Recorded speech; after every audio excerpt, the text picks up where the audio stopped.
মানে প্রমোশন হলে যেমন 5 গ্রেড থেকে প্রমোশন হয়ে আপনার 15তে চলে যায়, যেমন 1 থেকে 10-এ চলে যায় যেমন একবারে, এরকম মনে করেন আল্লাহর কাছে আপনার প্রমোশন হয়েছে, 1 থেকে 10-এ চলে গেছে। আবার আরেক দল মানুষ এতটা উদাসীন হয়ে গেল যে রাসূলের নাম নেওয়া হয় তবুও তার উপর দরুদ পাঠ করে না, সাল্লাল্লাহু আলাইহি ওয়াসাল্লাম বলেন। ওটা যেমন বাতিল, এটাও তেমন বাতিল, দুটোর মাঝে কোনো পার্থক্য নেই। ওটাও যেমন অন্যায়, এটাও এরকম অন্যায়। এটা কিভাবে অন্যায়? রাসূল সাল্লাল্লাহু আলাইহি ওয়াসাল্লাম বলছেন, রহিমা আনফু রাজুলিন, ওই লোকের নাক ধুলোয় ধূসরিত হোক, ওর নাকটা ধুলায় মিশে যাক যার সামনে আমার নাম বলা হলো আর ও সাল্লাল্লাহু আলাইহি ওয়াসাল্লাম বললেন। এই মাজলিস ততক্ষণ পর্যন্ত একটা ইবাদতের মাজলিসে রূপান্তরিত হবে না, মানে আপনি যেখানে উপস্থিত হয়েছেন মানে যে ইবাদতে রূপান্তরিত হয়ে গেছে মাজলিস, এ কথা নয়। একটা কাজকে ইবাদতে রূপান্তরিত করার জন্য তার কিছু সিস্টেম আছে, পদ্ধতি আছে। তো এই মাজলিস ততক্ষণ পর্যন্ত ইবাদতে রূপান্তরিত হবে না যতক্ষণ না আল্লাহর নাম নেওয়া হচ্ছে, যতক্ষণ না রাসূলের উপর দরুদ পাঠ করা হচ্ছে। 1, 2, শুধু তাই নয়, এই মাজলিস আপনি যদি এখানে বসে রাসূলের উপর দরুদ পাঠ না করেন, তাহলে রাসূল সাল্লাল্লাহু আলাইহি ওয়াসাল্লাম বলছেন এই মাজলিসটা তার জন্য কিয়ামতের দিন অনিষ্টের আফসোসের কারণ হবে। চিন্তা করা যায়? আলাইহিম তিরাতান ইয়াউমাল কিয়ামাহ, তারা এই মাজলিসে বসার জন্য কিয়ামতের দিন আফসোস করবে। আল্লাহ রাব্বুল আলামিন চাইলে তাদেরকে পাকড়াও করবেন, ওয়া ইনশা আফা আনহুম, যদি চান তাহলে ক্ষমা করে দিবেন। মানে বোঝা যাচ্ছে যে রাসূলের উপর দরুদ পাঠ করার বিকল্প কোনো পথ নাই। বাড়াবাড়িও করা যাবে না, একবারে উদাসীনও হওয়া যাবে না, ইসলাম মাঝখানে। এছাড়াও রাসূল সাল্লাল্লাহু আলাইহি ওয়াসাল্লামের উপর দরুদ পাঠের অসংখ্য ফজিলত আছে, কল্পনাতীত। সংক্ষিপ্ত আকারে কেউ যদি আল্লাহ রাসূল সাল্লাল্লাহু আলাইহি ওয়াসাল্লামের উপরে একবার দরুদ পাঠ করে, আল্লাহ রাব্বুল আলামিন তার আমলনামা থেকে 10টা গুনাহকে মিটিয়ে দিবেন, সুবহানাল্লাহ। তার আমলনামায় 10টা নেকি লিখে দিবেন, সুবহানাল্লাহ। তার মর্যাদাকে 10 স্তর উপরে উঠিয়ে দিবেন, সুবহানাল্লাহ। তার উপর 10 বার রহমত বর্ষণ করবেন, সুবহানাল্লাহ। আর কি লাগে? একবার দরুদ পাঠ করে কয়টা ফায়দা? 4টে ফায়দা। চিন্তা করা যায়? 10টা পাপ মুছে যাবে, 10টা নেকি লেখা হবে, 10টা রহমত আপনার উপর অবতীর্ণ হবে, আপনার মর্যাদাকে 10 স্তর উপরে উঠিয়ে দেওয়া হবে, সুবহানাল্লাহ। মনে থাকবে তো? মর্যাদা 10 স্তর উপরে উঠে যাবে মানে আল্লাহর কাছে আপনার একটা অবস্থান ছিল, আপনি নিচে ছিলেন। তো একবার দরুদ পড়েছেন, একবারে 1-2 স্তর নয়, একবারে এক চান্সে 10 স্তর উপরে উঠে গেছেন, সুবহানাল্লাহ। মানে প্রমোশন হলে যেমন 5 গ্রেড থেকে প্রমোশন হয়ে আপনার 15তে চলে যায়, যেমন 1 থেকে 10-এ চলে যায় যেমন একবারে, এরকম মনে করেন আল্লাহর কাছে আপনার প্রমোশন হয়েছে, 1 থেকে 10-এ চলে গেছে।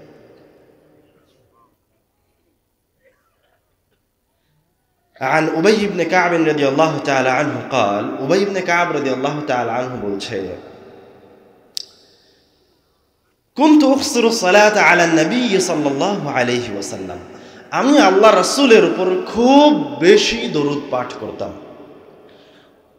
আমার আল্লাহ রাব্বুল আলামিনের কিছু চাওয়া ছিল, তার কাছে আমি কিছু চাইতাম, তার কিছু কথা ছিল রাব্বুল আলামিনের কাছে, কিছু কষ্ট ছিল, তো তিনি আল্লাহর কাছে এটা চাইতেন এবং তিনি রাসূলের উপর অনেক বেশি দরুদ পাঠ করতেন। তো একদিন আল্লাহর রাসূলকে এসে বলছে, হে আল্লাহর রাসূল, ইন্নী উকসিরু সালাতা আলাইকা, আমি আপনার উপর খুব বেশি দরুদ পাঠ করি। ফাকাম আজআলু লাকা মিন সালাতি, আপনি একটু আমাকে বলেন তো আমি যতক্ষণ আল্লাহর দরবারে তার ইবাদত করছি তার মাঝে থেকে কতক্ষণ সময় আপনার উপর দরুদ পাঠ করতে হবে? তখন রাসূল সাল্লাল্লাহু আলাইহি ওয়াসাল্লাম বলছেন, মা শিতা, তোমার ইচ্ছা, যতক্ষণ ইচ্ছা আমার উপর দরুদ পাঠ করো। তখন উবাই ইবনে কাব আবার বলছে, নিজেই সময় নির্ধারণ করে নিয়ে বলছে, আর রুবু, ঠিক আছে আল্লাহ রাসূল, আমি 4 ভাগের 1 ভাগ সময় আপনার উপর দরুদ পাঠ করব। তখন আল্লাহ রাসূল সাল্লাল্লাহু আলাইহি ওয়াসাল্লাম আবার একই উত্তর দিচ্ছেন, মা শিতা, তোমার ইচ্ছা, ফাইন জিদতা ফাহুয়া খায়রুন লাক, কিন্তু তুমি যদি এর চেয়েও বেশি সময় আমার উপর দরুদ পাঠ করো তাহলে সেটা তোমার জন্য কল্যাণকর। সুবহানাল্লাহ। উবাই ইবনে কাব আবার বলছে আননিস, ঠিক আছে আল্লাহ রাসূল, তাহলে আমি যতক্ষণ ইবাদত করি তার অর্ধেক সময় আপনার উপর দরুদ পাঠ করব। আল্লাহ রাসূল সাল্লাল্লাহু আলাইহি ওয়াসাল্লাম একই উত্তর দিচ্ছেন, মা শি, তোমার ইচ্ছা, ফাইন জিদতা ফাহুয়া খায়রুন লাক, তুমি যদি এর চেয়েও বেশি দরুদ পাঠ করো তাহলে সেটা তোমার জন্য আরো বেশি কল্যাণকর। এবার উবাই ইবনে কাব বলছে, ঠিক আছে আল্লাহ রাসূল, আমি যতক্ষণ আল্লাহর ইবাদত করি তার 4/3 সময় আপনার উপর দরুদ পাঠ করব। আল্লাহ রাসূল আবার একই উত্তর দিচ্ছেন, মা শিতা, তোমার যতক্ষণ ইচ্ছা দরুদ পাঠ করো, ফাইন জিদতা ফাহুয়া খায়রুন লাক, এর চেয়েও যদি বেশি সময় আমার উপর দরুদ পাঠ করো তাহলে সেটা তোমার জন্য আরো কল্যাণকর। সুবহানাল্লাহ। এবার উবাই ইবনে কাব বলছে, হে আল্লাহর রাসূল, ইন্নী আজআলু লাকা সালাতি কুল্লাহা, আমি যতক্ষণ আল্লাহর ইবাদত করি খালি আপনার উপর দরুদই পাঠ করব। এবার রাসূল সাল্লাল্লাহু আলাইহি ওয়াসাল্লামের উত্তর পরিবর্তন হয়ে গেল। আল্লাহ রাসূল সাল্লাল্লাহু আলাইহি ওয়াসাল্লাম বলছেন যে, তোমার যা আল্লাহ রাব্বুল আলামিনের কাছে চাওয়া ছিল, তুমি যেটা চাইতে, তুমি যে কষ্টে ছিল, সব আল্লাহ রাব্বুল আলামিন এবার তোমাকে দিয়ে দিবে। সুবহানাল্লাহ। গফিরা লাকা যামবাক, এবং তোমার পাপকে আল্লাহ রাব্বুল আলামিন মিটিয়ে দিবে। আমরা দোয়া করি রব্বুল আলামিনের কাছে, কিন্তু দোয়াতে আমাদের কিছু ত্রুটি থেকে যায়। সাধারণতই আমরা রাসূলের উপর দরুদ পাঠ করতে পারি না উপযুক্তভাবে। আল্লাহ রাব্বুল আলামিনের কাছে দোয়া কবুল হওয়ার জন্য, দ্রুত দোয়া রব্বুল আলামিনের কাছে পৌঁছানোর জন্য অবশ্যই রব্বুল আলামিনের প্রশংসা দিয়ে শুরু করে আগে রাসূলের উপর ইচ্ছা মতো মন ভরে দরুদ পাঠ করতে হবে। তারপরে নিজের কাছে যা চাওয়ার আছে, আল্লাহর কাছে যা বলার আছে সেগুলো বলতে হবে, সেগুলো চাইতে হবে। আবার মাঝে মাঝে রাসূল সাল্লাল্লাহু আলাইহি ওয়াসাল্লামের উপর দরুদ পড়া যায়। আবার মাঝে মাঝে আল্লাহ রাব্বুল আলামিনের আসমা ওয়া সিফাত, তার নাম ধরে ডাকা যায় যে হে রহমান, হে দয়ালু। এইভাবে আমরা বলছিলাম আল্লাহ রাসূলের উপর দরুদের গুরুত্ব খুবই বেশি, অপরিসীম। রাসূল সাল্লাল্লাহু আলাইহি ওয়াসাল্লাম বলছেন, তোমরা বিশেষভাবে আমার উপরে জুমার দিনে দরুদ পাঠ করো। কেননা তোমাদের দরুদগুলি সব আমার কাছে জুমার দিনে পেশ করা হয়, এবং তোমাদের মাঝে থেকে যে যত বেশি দরুদ পাঠ করবে কিয়ামতের দিন সে আমার তত বেশি নিকটে থাকবে। সুবহানাল্লাহ। তাহলে কতগুলি ফায়দা দাঁড়ালো দরুদের, কতগুলি উপকারিতা দাঁড়ালো।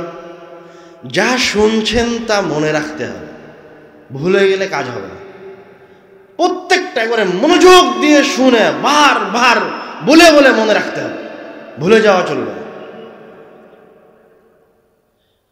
আমরা আমাদের আলোচনার দিকে এগিয়ে যাই। আল্লাহ রাব্বুল আলামিন কুরআনুল কারীমে সূরা মুলকের 2 নম্বর আয়াতে বলছেন, আল্লাযী খালাকাল মাউতা ওয়াল হায়াতা লিয়াবলুয়াকুম আইয়ুকুম আহসানু আমালা।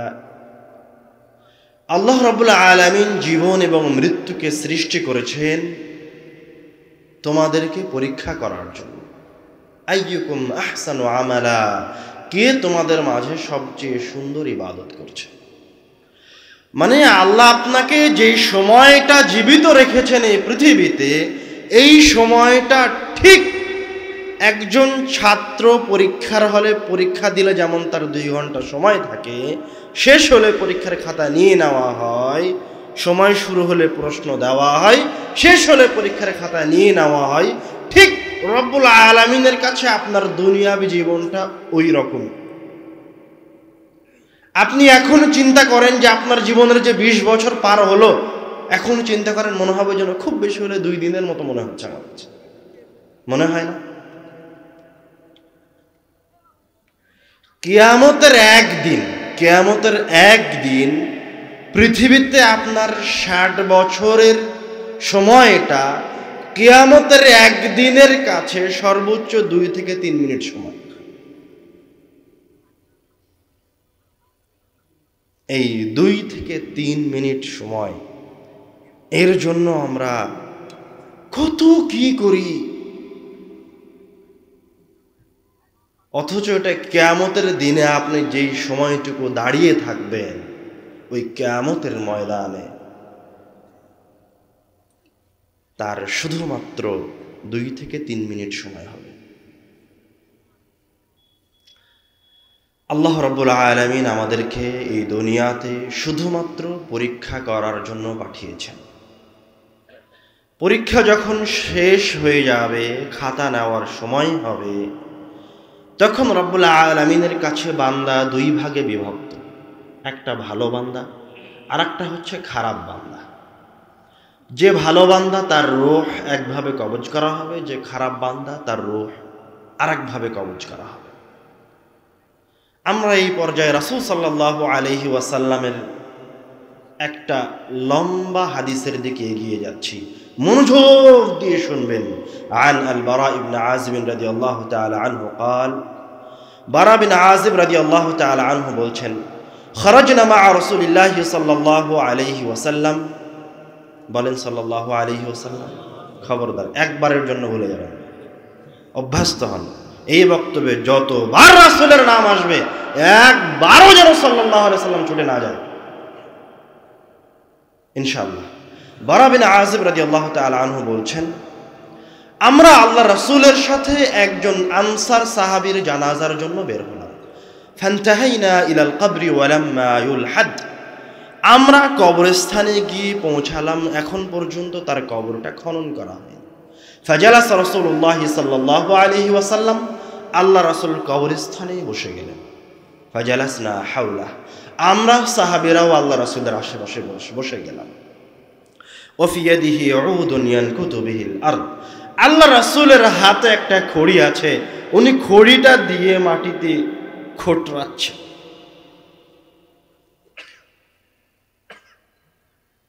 সাহাবায়ে কেরাম বলছেন, আমরা এমন স্তব্ধ হয়ে বসে আছি, কাআন্না আলা রুউসিনা আত-তায়র, যেন পাখি আমাদের মাথার উপর বসে থাকবে। পরিবেশে বোঝা যাচ্ছে যে ভয়ঙ্কর কোনো কিছু অথবা গুরুত্বপূর্ণ কোনো কিছু রাসূল সাল্লাল্লাহু আলাইহি ওয়াসাল্লাম বলতে যাচ্ছেন অথবা ঘটতে যাচ্ছে। হাত্তা রাফা রাসাহ, এক পর্যায়ে গিয়ে আল্লাহ রাসূল সাল্লাল্লাহু আলাইহি ওয়াসাল্লাম তার মাথাটা উঠালেন। ফাকাল, এবং বললেন, ইস্তাঈযু বিল্লাহি মিন আযাবিল কবর, তোমরা আল্লাহর কাছে কবরের আযাব থেকে পরিত্রাণ চাও। ইস্তাঈযু বিল্লাহি মিন আযাবিল কবর, তোমরা আল্লাহর কাছে কবরের আযাব থেকে পরিত্রাণ চাও। ইস্তাঈযু বিল্লাহি মিন আযাবিল কবর, তোমরা আল্লাহর কাছে কবরের আযাব থেকে পরিত্রাণ চাও। এইভাবে আল্লাহ রাসূল 2-3 বার তার সাহাবীদেরকে বললেন। বলার পরে এবার আল্লাহ রাসূল বলছেন, ইন্নাল আবদাল মুমিনা ইযা কানা ফি ইকবালি মিনাল আখিরাহ ওয়া ইনকিতা'in মিনাদ দুনিয়া, যখন কোনো মুমিন বান্দার দুনিয়া থেকে পরকালে যাওয়ার সময় হয়, মৃত্যুবরণের সময় হয়, নাযালাত ইলাইহি মালাইকাতুম মিনাস সামা, তখন আল্লাহর পক্ষ থেকে ওই মুমিন ব্যক্তির কাছে অসংখ্য ফেরেশতারা চলে আসে। সুবহানাল্লাহ। আল্লাহ রাব্বুল আলামিন কোরআনুল কারীমে বলছেন, তাতানাজ্জালু আলাইহিমুল মালাইকাতু আল্লা তাখাফু, ওই ফেরেশতার দল এসে ওই মুমিন ব্যক্তিকে বলে, আল্লা তাখাফু, তুমি ভয় পেও না, তোমার ভয়ের কিছু নাই। ওয়ালা তাহজানু, তুমি এই দুনিয়া থেকে চলে যাওয়ার, তোমার নিকটতম কাছের প্রিয় মানুষগুলি ছেড়ে চলে যাওয়ার কারণে কষ্ট পেও না। ওয়ালা তাহজানু, তুমি কষ্ট পেও না। ওয়া আবশিরু বিল জান্নাতি আল্লাতী কুনতুম তুআদুন, বরং তুমি ওই জান্নাতের সুসংবাদ গ্রহণ করো যে জান্নাতের ওয়াদা তোমার সাথে আল্লাহ আর তার রাসূল করেছে। মানে এই ফেরেশতারা আসবে ওই মুমিন ব্যক্তি যেন ভয় না পায়, পরকালের দিকে উৎসাহিত করার জন্য। রাসূল সাল্লাল্লাহু আলাইহি ওয়াসাল্লাম এবার তার সাহাবীদেরকে বলছেন, ওই ফেরেশতাগুলোর চেহারা বর্ণনা করছেন। বিদুল ওয়াজ, ওই ফেরেশতাগুলোর চেহারা হবে সাদা ধবধবে ফর্সা, বিদুল ওয়াজ। কাআন্না আলা ওয়ুজুহিহিমুশ শামস, তাদের চেহারাগুলো এত সুন্দর মনে হবে যেন সূর্যের মতো জ্বলজ্বল করছে। সূর্য মাআহুম কাফানুম মিন আকফানিল জান্নাহ, তাদের সাথে থাকবে জান্নাত থেকে নিয়ে আসা কাফন। ওয়া হানুতুম মিন হানুতিল জান্নাহ, জান্নাত থেকে নিয়ে আসা এক প্রকার হানুত, সুঘ্রাণ। ইয়াজলিসুনা মিনহু মাদ্দাল বাসার, তারা ওই ব্যক্তির দৃষ্টিসীমার আশেপাশে অবস্থান গ্রহণ করবে। সুম্মা ইয়াজিউ মালাকুল মাউত, এবার মালাকুল মাউত যে মানুষের রূহকে কবজ করে সে আসবে। হাত্তা ইয়াজলিসা ইনদা রাসি, এসে ওই পরহেজগার ব্যক্তির মাথার পাশে বসবে, বসে বলবে ইয়া আইয়াতুহান নাফসুত তাইয়্যিবাহ, হে সুন্দর আত্মা, উখরুজি ইলা মাগফিরাতিন মিনাল্লাহি ওয়া রিদওয়ান, তুমি রব্বুল আলামিনের সন্তুষ্টি এবং ক্ষমার দিকে বের হয়ে আসো। আর আল্লাহ রব্বুল আলামিন কুরআনুল কারীমে বলছেন ইয়া আইয়াতুহান নাফসুল মুতমাইন্নাহ, হে মুতমাইন্না আত্মা, প্রশান্ত আত্মা, ইরজিই ইলা রাব্বিকা রাদিয়াতাম মারদিয়া, তুমি সন্তুষ্ট চিত্তে তোমার প্রতিপালকের দিকে চলে আসো। ফাতাখরুজু তাসিলু কামা তাসিলুল মাউ মিন ফিস সিকা, তখন ওই পরহেজগার ব্যক্তির আত্মাটা বের হয়ে আসবে যেমন ভাবে মশক থেকে এক ফোঁটা পানি গড়িয়ে পড়ে। ফায়াখুযুহা, তখন মালাকুল মাউত ওই রূহটাকে তার হাতে নেবেন, মালাকুল মাউত ওই রূহটাকে নেবেন। ফালাম ইয়াদাউহা ফি ইয়াদিহি তারাফাতা আইন, তার আশেপাশে যে সুন্দর চেহারার ফেরেশতাগুলি বসেছিল, তারা ওই মালাকুল মাউতের হাতে ওই সুন্দর আত্মাটাকে চোখের পলক বন্ধ করে খুলতে যতক্ষণ সময় লাগে ততক্ষণ সময়ও রাখতে দিবে না, তাড়াতাড়ি করে ওই আত্মাটাকে নিয়ে নেবে। ফায়াজআলুনাহা ফি যালিকাল কাফান, আত্মাটাকে নিয়ে ওই কাফনের ভিতরে রাখবে, জান্নাত থেকে নিয়ে আসা। ফি যালিকাল হানুত, এবং জান্নাত থেকে নিয়ে আসা ওই হানুতের মাঝে রাখবে।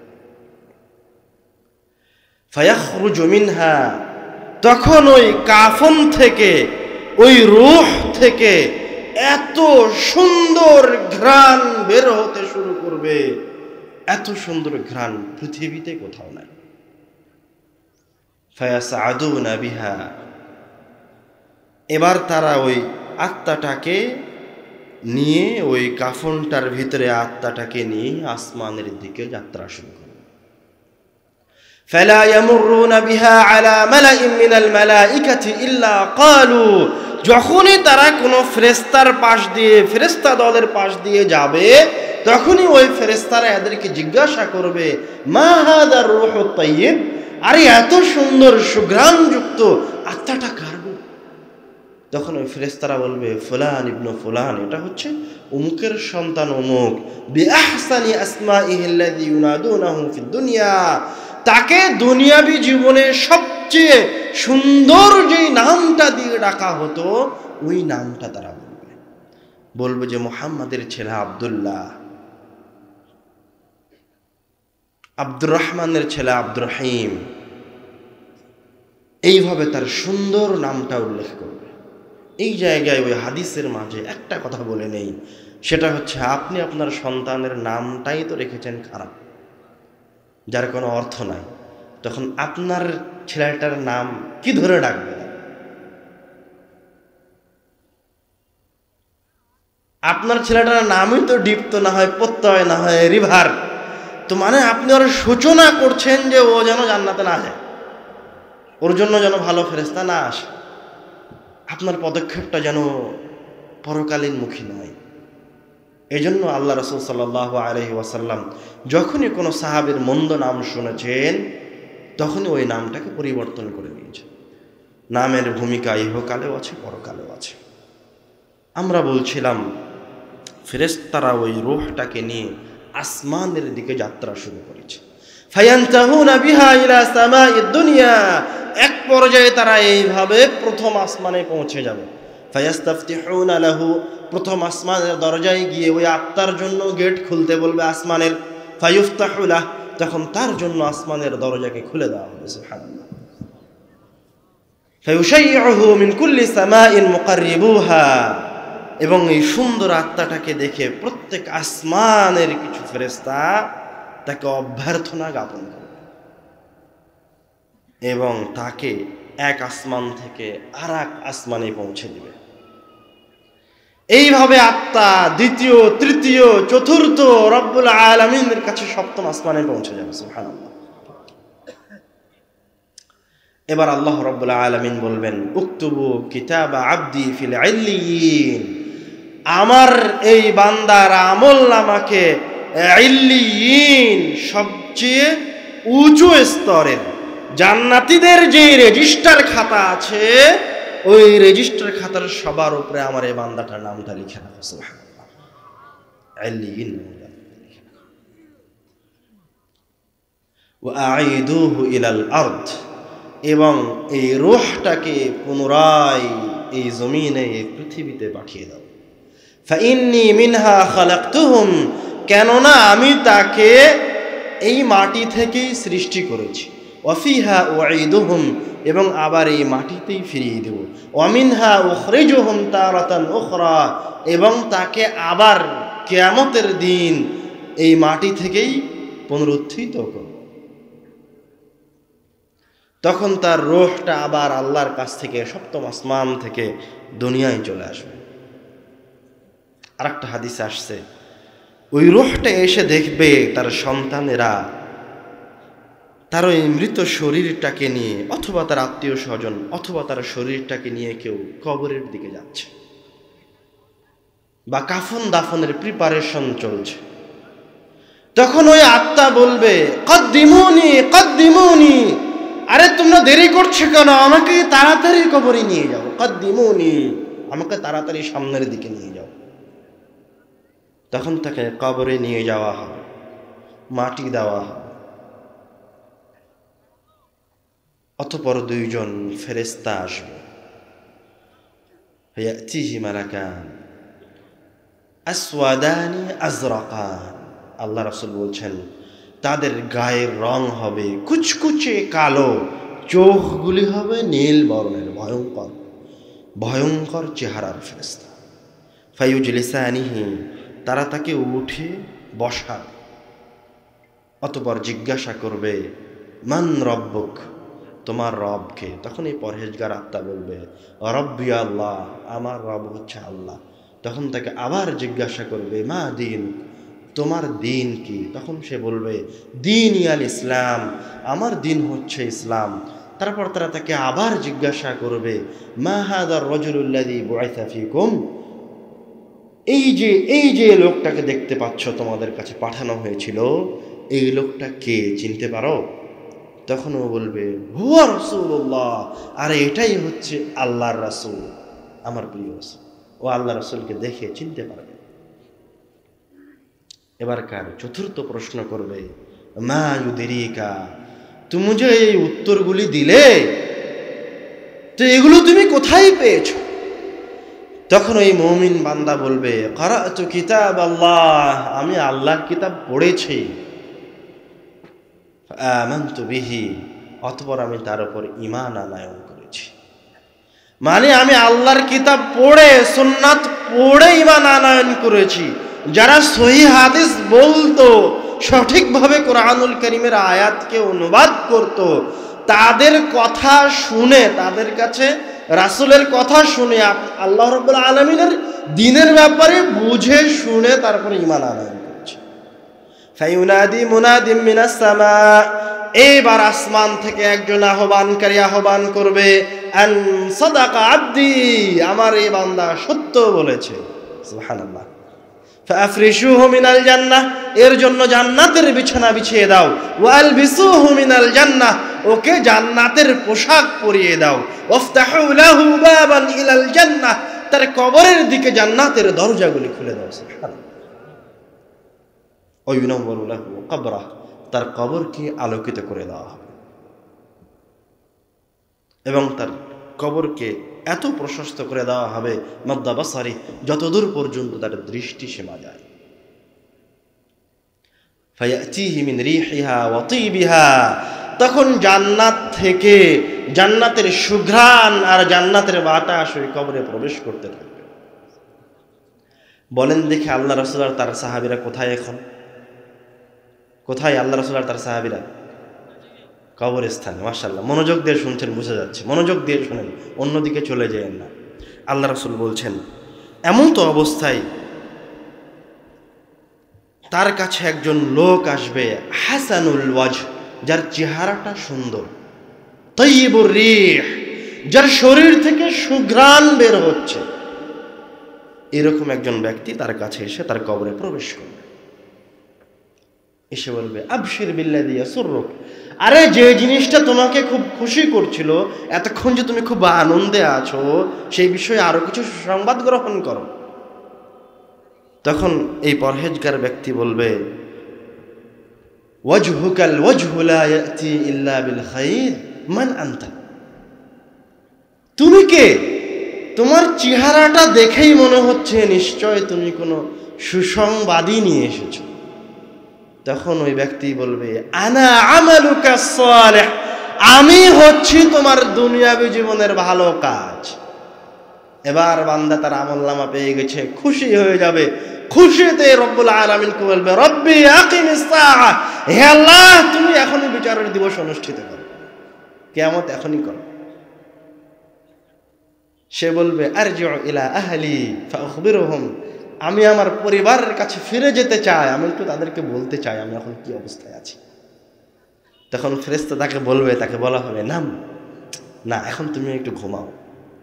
কেন? মাতিল আরুস, নববধূ যেমন ঘুমায় ওইভাবে ঘুমাও, ঘুমাও। আল্লাযী লা ইউকিযুহু আহাব্বু আহলি, নববধূ যখন বাসর রাত্রে গেট বন্ধ করে দিয়ে ঘুমিয়ে যায়, তখন যে কেউ কিন্তু ওর গেটে এসে আর বাড়ি দেয় না। ওই পরিবারের সবচেয়ে ভালোবাসার ব্যক্তিটা অথবা সবচেয়ে গুরুজন ব্যক্তি সে সকালবেলায় তার গেটে বাড়ি দিয়ে বলে, এই সকাল হয়েছে, এখন উঠো। তো আল্লাহ রাব্বুল আলামিন ওই ব্যক্তিকে ওইভাবে সুন্দরভাবে আবার কিয়ামতের দিন পুনরুত্থিত করবেন। এই গেল একজন ভালো পরহেজগার ব্যক্তির আত্মা তার শরীর থেকে বের হয়ে পুনরায় রব্বুল আলামিনের কাছে গিয়ে পুনরায় দুনিয়ায় ফিরে আসা পর্যন্ত। এই জায়গায় একটা কথা বলে রাখি, আল্লাহ রাব্বুল আলামিন বলছেন, ফাআসাবাতকুম মুসিবাতুল মাউত, তোমাদেরকে মৃত্যুর বিপদ গ্রাস করবেই। মৃত্যু হচ্ছে কষ্টদায়ক। কষ্টদায়ক মুমিনের জন্য, মুনাফিকের জন্য, মুসলমানের জন্য, ইহুদি খ্রিস্টানের জন্য। কিন্তু মুমিন বান্দার কষ্ট আর অন্যের কাফেরের কষ্টের মাঝে আকাশ জমিন তফাৎ আছে। মুমিনের কষ্টটা হচ্ছে যেমন আপনার এই জায়গায় কেটে বড় বিশালভাবে কেটে গেছে, আহত হয়ে গেছে, রক্ত বের হচ্ছে, ডাক্তার বলছে এই জায়গায় সেলাই করে দিতে হবে, না হলে ভালো হবে না। এখন যদি এই কাটা জায়গার উপর সেলাই করা হয় তাহলে আরো বেশি ব্যথা লাগবে না? আরো বেশি ব্যথা লাগবে। কিন্তু সেলাই করা হয়ে গেলে ব্যথা ভালো হয়ে যাবে। তো মুমিন বান্দার ভিতর থেকে যখন রূহটা বের করা হবে তখন সে কষ্ট পেতে পারে, কিন্তু ওই যে তার জন্য সুন্দর চেহারার ফেরেশতাগুলি বসে আছে, তাকে ওই যে আল্লাহ বলেছে তাকে তারা উৎসাহিত করবে পরকালের দিকে। মানে ও মন থেকে বের হয়ে যেতে চাইবে যে আমি আল্লাহর কাছে যেতে চাই। ওই যে ওই জায়গায় বললো রব্বুল আলামিনকে বলবে আকিমিস সাআহ, তারপরে তার সন্তানদেরকে বলবে, আত্মীয়স্বজনকে বলবে, কদ্দিমুনি কদ্দিমুনি, আমাকে তাড়াতাড়ি কবরের দিকে নিয়ে যাও। তো তার যাত্রাটা হচ্ছে ভালোবাসার। কষ্টটা পাবে কিন্তু এই কষ্টের সাথে কি মিশ্রিত আছে? ভালোবাসা মিশ্রিত আছে।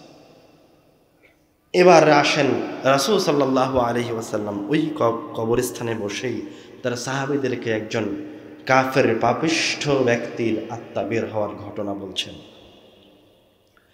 ইন্নাল আবদাল কাফিরা ইযা কানা ফি ইনকিতা'in মিনাদ দুনিয়া ওয়া ইকবালিন মিনাল আখিরাহ, যখন তার এই দুনিয়াবী জীবন থেকে চলে যাওয়ার সময় হয়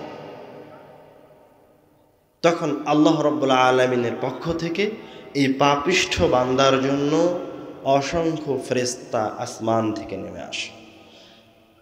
সুদুল ওয়াজহ, রাসূল সাল্লাম বলছেন তাদের চেহারাগুলি হয় কালো কুচকুচে বর্ণের, দেখলেই ভয় লাগে।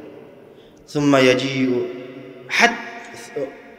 ইয়াজলিসুনা মিনহু মাদ্দাল বাসার, এই কালো কুচকুচে ফেরেশতাগুলি তার আশেপাশে, দৃষ্টিসীমার আশেপাশে অবস্থান গ্রহণ করে, ভয়ঙ্কর ফেরেশতা। অতঃপর মালাকুল মউত আসে, হাত্তা ইয়াজলিসা ইনদা রাসিহি, এসে ওই পাপিষ্ঠ খারাপ ব্যক্তির মাথার কাছে বসে বলে, ইয়া আইয়াতুহান নাফসুল খাবিসা, হে নিকৃষ্ট আত্মা, উখরুজি ইলা সাখাতিম মিনাল্লাহি ওয়া গাদাবিহি, তুমি রব্বুল আলামিনের ক্রোধ, রব্বুল আলামিনের গজবের দিকে বের হয়ে আসো। তখন মালাকুল মউতের এই ডাক শুনে আত্মা আরো ভীত সন্ত্রস্ত হয়ে যায়। রাসূল সাল্লাল্লাহু আলাইহি ওয়াসাল্লাম বলছেন, তাতাফাররাকু ফি আ'দাইহি, তার আত্মা ওই পাপিষ্ঠ ব্যক্তির শরীরের অঙ্গ প্রত্যঙ্গে এখানে সেখানে ছড়িয়ে যায়, এরকম হাতের কোণায়, পায়ের কর্নারে পালিয়ে যাওয়ার চেষ্টা করে। কিন্তু মালাকুল মউত তার আত্মাটাকে বের করে নিয়ে আসবেই। রাসূল সাল্লাল্লাহু আলাইহি ওয়াসাল্লাম বলছেন, ইউনতাজাউ কামা ইউনতাজাউ সাফুদু মিনা সাফিল মাবলুল, মালাকুল মউত ওইভাবে ওই পাপিষ্ঠ ব্যক্তির আত্মাকে বের করে নিয়ে আসবে যেইভাবে একটি লোহার ফলা ভিজা কাপড়ের ভিতরে অথবা পশমের ভিতরে আটকে গেলে টেনে বের করে নিয়ে আসলে সুতাগুলো ছিঁড়ে যায়, পশম ছিঁড়ে বের হয়ে আসে, ওইভাবে মালাকুল মউত এই পাপিষ্ঠ ব্যক্তির ভিতর থেকে তার রূহটা টেনে ছেঁচড়ে বের করে নিয়ে আসবে, তার শিরা উপশিরাগুলো রগগুলো ছিঁড়ে ছিন্ন বিচ্ছিন্ন হয়ে যাবে। আল্লাহ রাব্বুল আলামিন কোরআনুল কারীমে বলছেন, ইয়াদরিবুনা ওয়ুজুহাহুম ওয়া আদবারাহুম, ফেরেশতারা ওই পাপিষ্ঠ ব্যক্তিকে পিছন দিক থেকে মারবে, সামনে দিক থেকে মারবে, পিঠাতে পিঠাতে তার আত্মাটাকে বের করে নিয়ে আসবে পাপিষ্ঠ ব্যক্তি। ফায়াখুযুহা, যখন আত্মাটা বের করে নিয়ে আসা হবে তখন মালাকুল মউত সে আত্মাটাকে নিবে। মালাকুল মউতের হাত থেকে ওই যে সমস্ত কুৎসিত ফেরেশতাগুলি চতুর্দিকে অবস্থান করছিল, তারা মালাকুল মউতের হাত থেকে এবারকার ওই আত্মাটাকে নিয়ে নিবে, নিয়ে মাসূহ নামক পাত্রের ভিতরে রাখবে। কেউ বলছেন এই পাত্রটাকে জাহান্নাম থেকে নিয়ে আসা হবে, এই পাত্রটা আগুনের হবে, সারাংশ এই পাত্রটা হবে কষ্টদায়ক। এই কষ্টদায়ক পাত্রে ওই পাপিষ্ঠ ব্যক্তির রূহকে রাখা হবে। ফায়াখরুজু মিনহা কাআনতানি রিহিন উজিদাত আলা ওয়াজহিল আরদ, তখন ওই পাত্র থেকে নিকৃষ্ট জঘন্য ঘ্রাণ গন্ধ বের হতে থাকবে। এইরকম নিকৃষ্ট ঘ্রাণ পৃথিবীর কোথাও নাই। ফায়াসআদুনা বিহা, এবারকার এই সমস্ত ভয়ঙ্কর ফেরেশতাগুলি ফায়াসআদুনা বিহা, এই রূহকে নিয়ে আসমানের দিকে যাত্রা শুরু করবে। ফালা ইয়ামুরুনা বিহা আলা মালাইন মিনাল মালাইকাতি ইল্লা ক্বালু, এই নিকৃষ্ট রূহটাকে নিয়ে যখন আসমানের দিকে যাওয়া হবে তখন আবার যেই ফেরেশতারাই যারা এই রূহকে দেখতে পাবে তারাই বলবে, মা হাদার রূহুল খাবিস, এই নিকৃষ্ট আত্মাটা কার, দুর্গন্ধযুক্ত আত্মাটা কার? তখন বলবো যে ফুলান ইবনু ফুলান বিআকবাহি আসমাইহি আল্লাযী ইউনাদুনাহু ফিদ দুনিয়া, বলবে যে এটা অমুক সুদখোরের সন্তান, অমুক সুদখোর, তার সবচেয়ে নিকৃষ্ট নামটা ধরে আহ্বান করা হবে।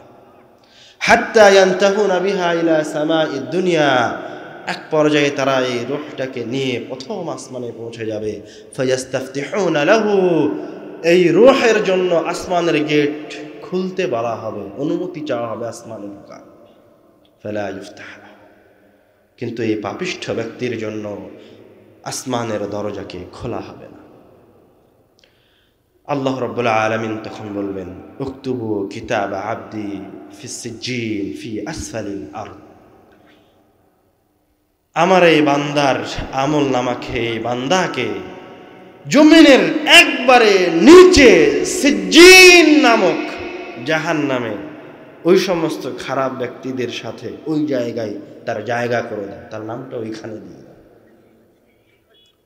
ফায়ুতরাহু রূহাহু তারহা, তখন তার রূহটাকে ওখান থেকে প্রথম আসমান থেকেই জোরে নিক্ষেপ করে দেওয়া হবে। তখন এই খারাপ ব্যক্তির রূহ দুনিয়ায় ফিরে আসবে। হাদিসে আসছে ওই রূহটা এসে দেখবে যে তার শরীরটার কাফন দাফনের ব্যবস্থা চলছে, কবরের দিকে নিয়ে যাওয়ার ব্যবস্থা চলছে। ওই রূহ তার লাশকে দেখে বলবে, ইয়া ওয়াইলাহা, হায় হায় হায়, আইনা ইয়াযহাবুনা বিহা, এরা এই শরীরটাকে নিয়ে, আমার শরীরটাকে নিয়ে কোথায় যাচ্ছে? ও চিৎকার করে বলতে থাকবে, যারা আমার শরীরটাকে নিয়ে কোথায় যাচ্ছে? আরে আমার সন্তানেরা, এই যে 5 তলা বিল্ডিংটা, এটা তো আমার বাড়ির সামনে যে আলিশান গাড়িটা রাখা আছে, এটা তো আমার গাড়ি, আমি তোমাদের জন্য লোন নিয়ে এই বাড়িটা বানিয়েছি, তোমরা আমার শরীরটাকে এখান থেকে বের করে নিয়ে কোন দিকে যাচ্ছ?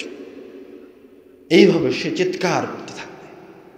আল্লাহ রাসূল সাল্লাল্লাহু আলাইহি ওয়াসাল্লাম বলছেন, ইয়াসমাউ সাওতাহু কুল্লা শাইইন, তার এই চিৎকার সবাই শুনতে পাবে, সবাই শুনতে পাবে মানুষ ব্যতীত।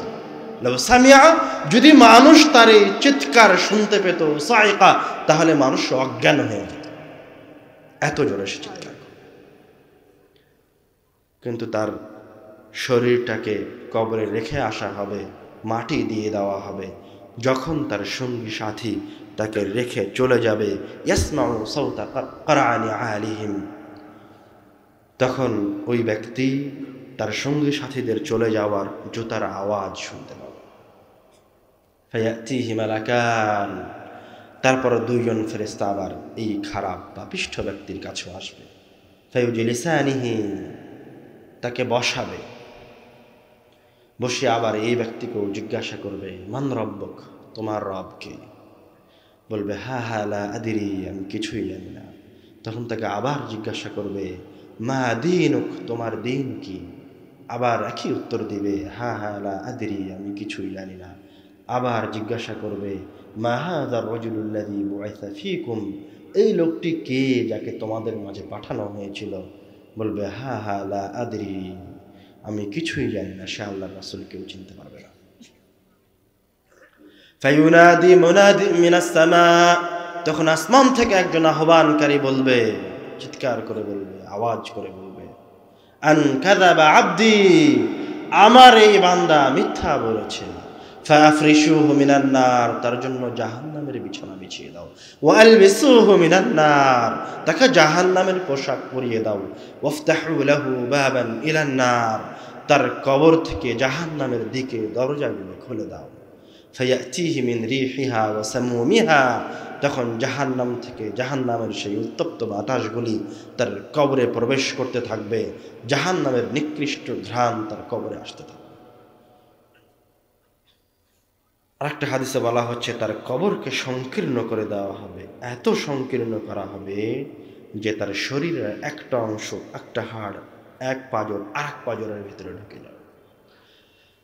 ফায়াতিহি রাজুলুন কাবিহুল ওয়াজহ, এরকম কঠিন পরিস্থিতিতে এর কাছে একজন লোক আসবে, কাবিহুল ওয়াজহ, যার চেহারা হবে বিভৎস, জঘন্য, খারাপ চেহারা। মুনতিনুর রিহ, শরীর থেকে বের হবে খুবই খারাপ গন্ধ। এসে বলবে, আবশির বিল্লাযী ইয়াসুররুক, আবশির বিল্লাযী ইয়াসুউক, তোমাকে যেটা কষ্ট দিচ্ছে সেই বিষয়ে আরো কিছু সংবাদ গ্রহণ করো। তখন এই পাপিষ্ঠ বান্দা বলবে, ওয়াজহুকাল ওয়াজহু লা ইয়াতি ইল্লা বিশর, তোমার চেহারাটা দেখেই মনে হচ্ছে তুমি খারাপ সংবাদ ব্যতীত অন্য কোনো কিছু নিয়ে আসোনি। মান আনতা, তুমি কে? তখন এ বলবে, আনা আমালুকা সাইয়্যি, আরে আমি হচ্ছে তোমার খারাপ আমলগুলি, আমি হচ্ছে তোমার দুনিয়াবী জীবনের পাপ কাজগুলি। এবারকার এই ব্যক্তি বলবে, রব্বি লা তুকিমিস সাআহ, হে আল্লাহ, তুমি আর কিয়ামত অনুষ্ঠিত করিও না, তুমি আর বিচার দিবস অনুষ্ঠিত করিও না। ও তো আমল নামা পেয়ে গেছে, বুঝে গেছে তার আর বাঁচার কোনো পথ নাই। রব্বি লা তুকিমিস সাআহ, হে আল্লাহ, আপনি আর কিয়ামতের দিবসকে নিয়ে আসিয়েন না, আর একটা হাদিসে বলা হচ্ছে তার কবরে একজন ফেরেশতাকে নিযুক্ত করা হবে যে কানেও শুনে না, চোখেও দেখে না, হাতে থাকবে এত ভারী একটা হাতুড়ি যে হাতুড়ি দিয়ে পাহাড়ের ওপর মারলে পাহাড় ধুলায় ধূসরিত হয়ে যাবে। কানে শোনে না, চোখে দেখে না, এই ফেরেশতা তাকে কিয়ামত পর্যন্ত এই হাতুড়ি দিয়ে পিটাতে থাকবে। শরীরটা ছিন্ন বিচ্ছিন্ন হয়ে যাবে, তখন আবার এক জায়গায় করা হবে, আবার জীবিত করা হবে, আবার ওই হাতুড়ি দিয়ে বাড়ি মারবে, আবার ছিন্ন বিচ্ছিন্ন হয়ে যাবে, কিয়ামত পর্যন্ত তার এই আযাব চলতে থাকবে। উসমান রাদিয়াল্লাহু তাআলা আনহু যখন কবর জিয়ারত করতে যেতেন, বাকা হাত্তা তাবুল্লা লিহিয়াতাহু, এত কাঁদতেন যে চোখের পানিতে তার দাড়ি ভিজে যেত।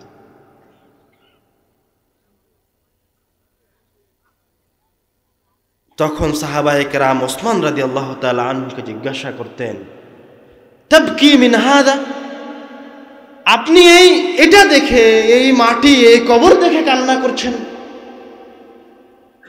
আর আপনার সামনে জাহান্নামের আযাবের কথা বলা হয়, জান্নাতের কথা বলা হয়, তখন আপনি কান্নাকাটি করেন না? তখন উসমান রাদিয়াল্লাহু তাআলা আনহু উত্তরে বলছেন, ক্বালা রাসূলুল্লাহ সাল্লাল্লাহু আলাইহি ওয়াসাল্লাম, আল্লাহর রাসূল বলেছেন,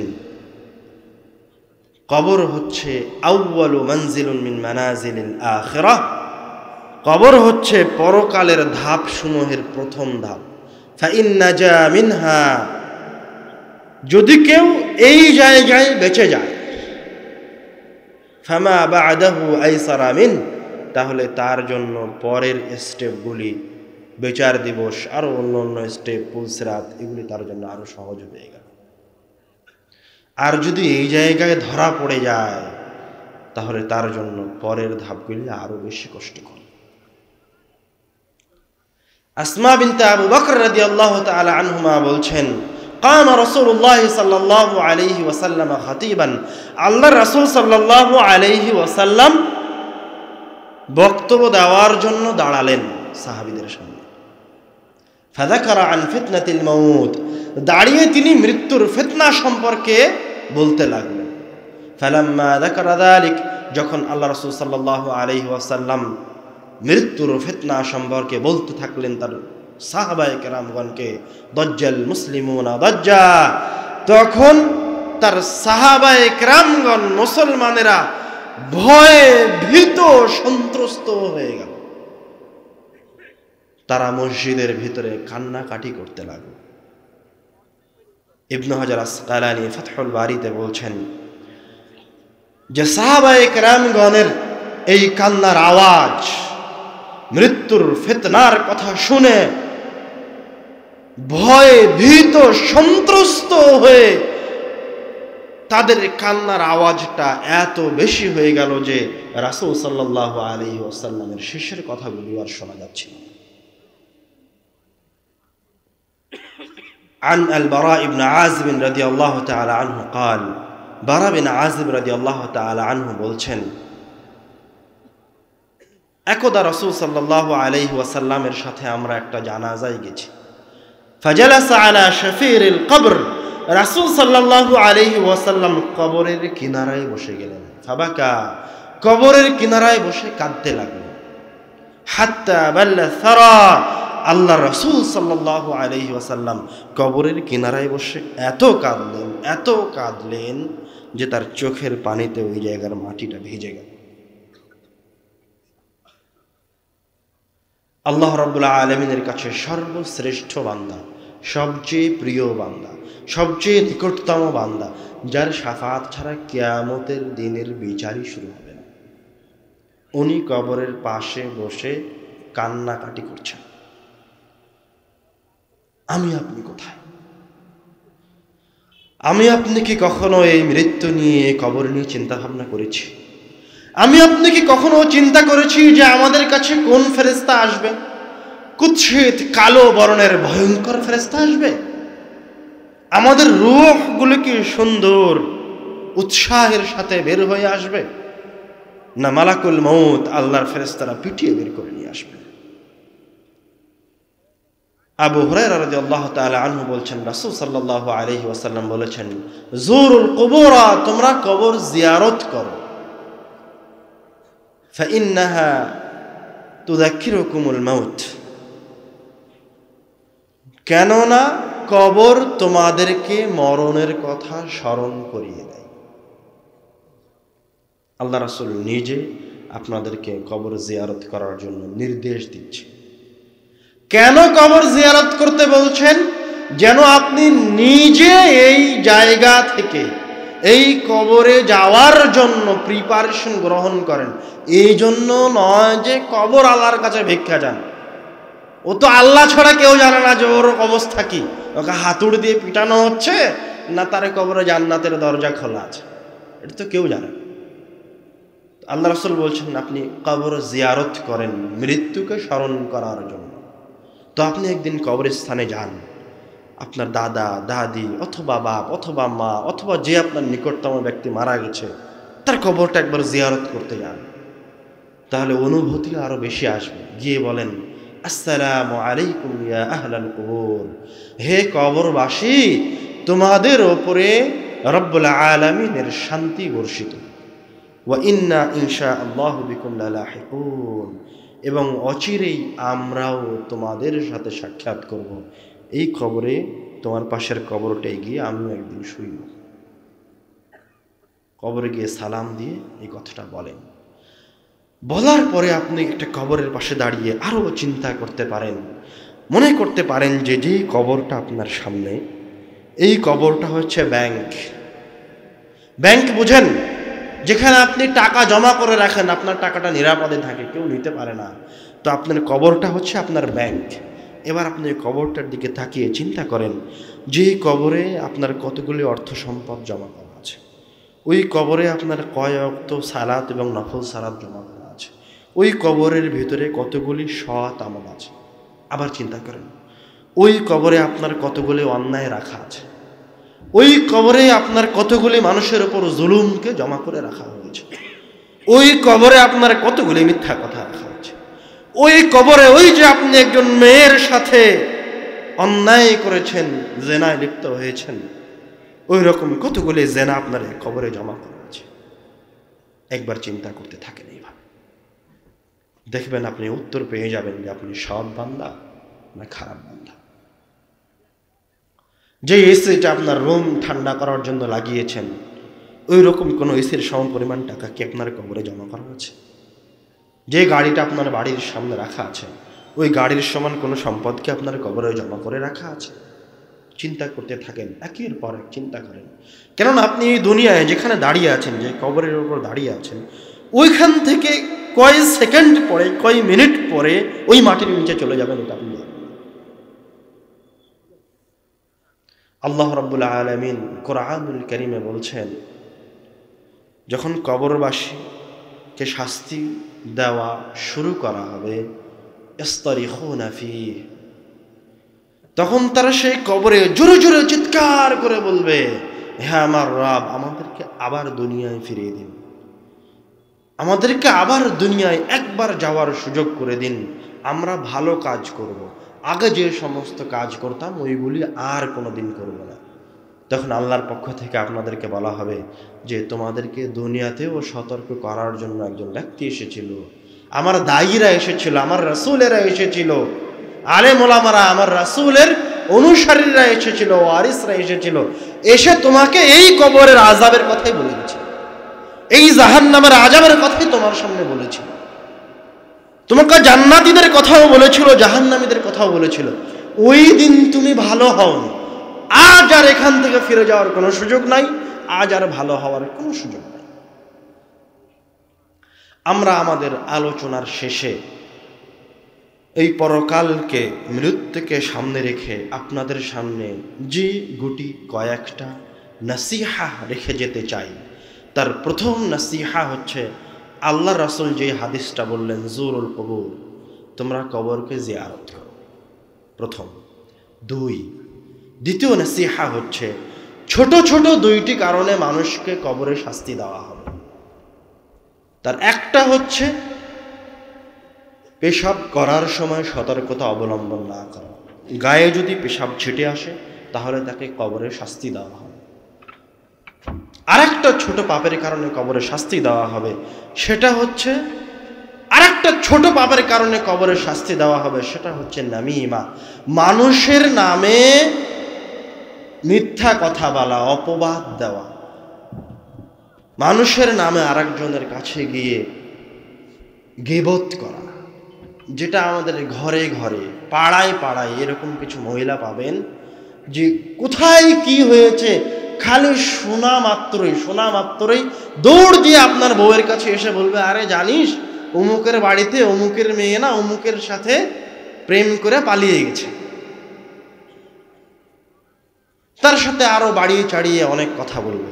তো আপনি যে এখন তার কাছ থেকে কথাটা শুনছেন, তার তো কবরের শাস্তি আছে যে এসে আপনাকে বলছে, ওটা তো তার জন্য আছে। এখন আপনি যে তার কাছ থেকে কথাগুলি শুনছেন, খারাপ কথাগুলি, এই জন্য আপনাকেও বিপদে পড়তে হবে। এইরকম মানুষের কাছ থেকে কোনো কিছু শোনা, এরকম মানুষের পাশে বসা থেকেই বিরত থাকেন। বলেন যে তুই যদি আগেই তুই যদি কারো গীবত করতে এসে থাকিস, কারো বিষয়ে মিথ্যা কথা বা অপবাদ দিতে এসে থাকিস, তাহলে আমার সাথে কথা বলার দরকার নাই, এখনই বাড়ি থেকে বের হয়ে যা। ওইরকম মানুষকে বাড়িতে ঢুকতে দেওয়া যাবে না। আর যদি তোর কোনো প্রয়োজনের কথা থাকে তাহলে বল, কেননা ও নিজেও পথভ্রষ্ট, আপনাকেও পথভ্রষ্ট করতে এসেছে। এই দুটো কারণে কবরের শাস্তি দেওয়া হবে। 3, কবরের আযাব থেকে বাঁচার জন্য রাসূল সাল্লাল্লাহু আলাইহি ওয়াসাল্লাম যে সমস্ত উপায় বলে দিয়েছেন, তার একটা মজবুত শক্তিশালী উপায় হচ্ছে কোরআনুল কারীম। সাহাবায়ে কেরামগণের যুগে সূরাতুল মুলকে আল মানিআহ তথা বাধা প্রদানকারী সূরা নামে চেনা হতো। কেন? যেই ব্যক্তি নিয়মিত সূরা মুলক তেলাওয়াত করবে তাকে কবরের আযাবের সম্মুখীন করা হবে না। সুবহানাল্লাহ।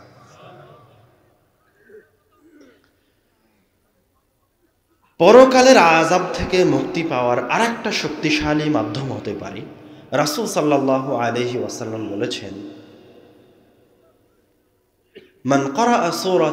মান ক্বারা আয়াতাল কুরসি দুবুরি কুল্লি সালাতিন মাকতুবা, যেই ব্যক্তি প্রত্যেক ফরজ সালাতের পরে আয়াতুল কুরসি তেলাওয়াত করলো, লাম ইয়ামনাহু মিন দুখুলিল জান্নাতি ইল্লাল মাউত, সে মারা যাওয়া মাত্রই জান্নাতে চলে যাবে। সুবহানাল্লাহ। মানে যেই ব্যক্তি, আরো ভালোভাবে বোঝেন, যে 5 ওয়াক্ত ফরজ সালাতের পরে আয়াতুল কুরসি তেলাওয়াত করে, ও এখনো জান্নাতে যায়নি। কেন? মারা যায়নি। তাই মাশাআল্লাহ, ভালো বুঝেছেন। ও মারা গেলেই জান্নাতে চলে যাবে। তো এটা তৃতীয় আরেকটা অস্ত্র সহজে জান্নাতে যাওয়া এবং কবরের আযাব থেকে বাঁচার জন্য। চতুর্থ এবং শেষ নসিহা আপনাদের জন্য, আল্লাহ রাব্বুল আলামিন কোরআনুল কারীমে বলছেন, وأنفقوا مما رزقناكم من قبل أن يأتي أحدكم الموت, তোমাদের কাছে মৃত্যু পৌঁছার আগেই, মালাকুল মউত আসার আগেই তোমরা তোমাদের অর্থ সম্পদ থেকে যেটা আমি দিয়েছি সেখান থেকে তোমরা দান সাদকা করো। কেননা ওই মৃত্যুর সময় যখন আপনার রূহকে বের করে নেওয়া হচ্ছে, তখন আপনি রব্বুল আলামিনের কাছে যেই ফরিয়াদটা করবেন সেটা হচ্ছে, রব্বি লাউলা আখারতানি ইলা আজালিন করিব, প্রতিপালক আমার রূহটা আমার ভেতর থেকে বের করে নিতে 1 সেকেন্ড দেরি করো। প্রতিপালক, তোমার কাছে অনুনয় বিনয় করছি, আমাকে 1টা মিনিট সময় দাও। তুমি যদি আমাকে 1টা মিনিট সময় দাও, লা আসাদদাকু আকুন মিনাস সালিহিন, তাহলে আমার অর্থ সম্পদগুলি আমি দান সাদকা করে দিয়ে সালেহিনদের অন্তর্ভুক্ত হয়ে যাব। মৃত্যুর সময়, ওই শেষ সময় 1 সেকেন্ড সময় চেয়ে যে ভিক্ষা আপনি রব্বুল আলামিনের দরবারে করবেন, সেটা হচ্ছে দান সাদকা করতে চাওয়ার ভিক্ষা। কেন আপনি এই সময় দান সাদকা করতে চাইবেন?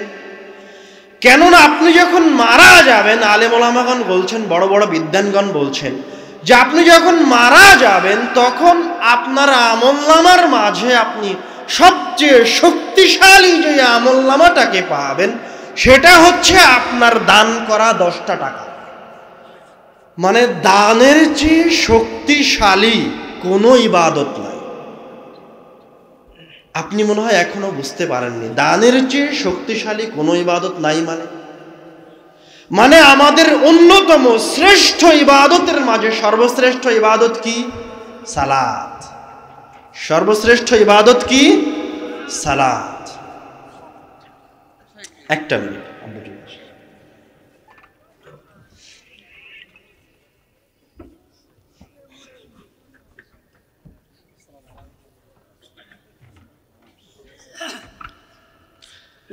আপনি রব্বুল আলামিনের কাছে আপনার রূহ বের হয়ে যাওয়ার সময় যেই ফরিয়াদ জানাবেন সেটা হচ্ছে, রব্বুল আলামিন আমাকে সামান্য একটু সময় দিন, লাউলা আখারতানি ইলা আজালিন করিব, আপনি যদি সামান্য একটু সময় দেন, লা আসাদদাকা ওয়া আকুম মিনাস সালিহিন, তাহলে আমি দান সাদকা করে সালেহিনদের অন্তর্ভুক্ত হয়ে যাব।